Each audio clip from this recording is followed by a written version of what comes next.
ಘಟನೆಗಾದೆ ತಾಳಲಾರದೆ ಒಂದೇ ಕುಟುಂಬದ ಮೂವರು ಹೇಮಾವತಿ ನಾಲೆಗೆ ಹಾರಿ ಆತ್ಮಹತ್ಯೆ ಮಾಡಿಕೊಂಡಿರುವ ಘಟನೆ ಹಾಸನ ಜಿಲ್ಲೆ ಚನ್ನರಾಯಪಟ್ಟಣ ತಾಲೂಕಿನ ಕೆರೆಬೀದಿಯಲ್ಲಿ ನಡೆದಿದೆ. ಗ್ರಾಮದ ಗಂಡ ಹೆಂಡತಿ ಹಾಗೂ ಪುತ್ರಿಯಾಗಿರುವ ಶ್ರೀನಿವಾಸ್, ಶ್ವೇತಾ ಹಾಗೂ ನಾಗಶ್ರೀ ಮೃತ ದುರ್ದೈವಿಗಳಾಗಿದ್ದು, ಕಾರು ಚಾಲಕನಾಗಿದ್ದ ಶ್ರೀನಿವಾಸ್, ಖಾಸಗಿ ಶಾಲೆಯಲ್ಲಿ ಶಿಕ್ಷಕಿಯಾಗಿದ್ದ ಶ್ವೇತಾ ಸೇರಿ ಮೂವರು ಆತ್ಮಹತ್ಯೆ ಮಾಡಿಕೊಂಡಿದ್ದಾರೆ.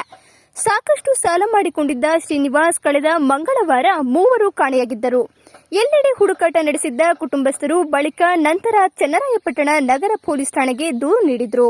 ನಿನ್ನೆ ಸಂಜೆ ಬಾಗೂರು ಹೋಬಳಿ ಮುದ್ಲಾಪುರ ಬಳಿಯ ನಾಲೆಯಲ್ಲಿ ಶ್ರೀನಿವಾಸ್ ಮೃತ ಶವ ಪತ್ತೆಯಾಗಿದ್ದು, ಹೇಮಾವತಿ ನಾಲೆಗೆ ಹಾರಿ ಆತ್ಮಹತ್ಯೆಗೆ ಶರಣಾಗಿರುವ ಶಂಕೆ ವ್ಯಕ್ತವಾಗಿದೆ.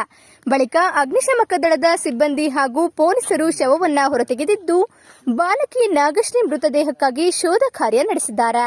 ಸ್ಥಳಕ್ಕೆ ಎಸ್ಪಿ ಮೊಹಮ್ಮದ್ ಸುಜೀತಾ ಭೇಟಿ ನೀಡಿ ಪರಿಶೀಲನೆ ನಡೆಸಿದ್ದು, ನುಗ್ಗೇಹಳ್ಳಿ ಪೊಲೀಸ್ ಠಾಣೆ ವ್ಯಾಪ್ತಿಯಲ್ಲಿ ಘಟನೆ ನಡೆದಿದೆ.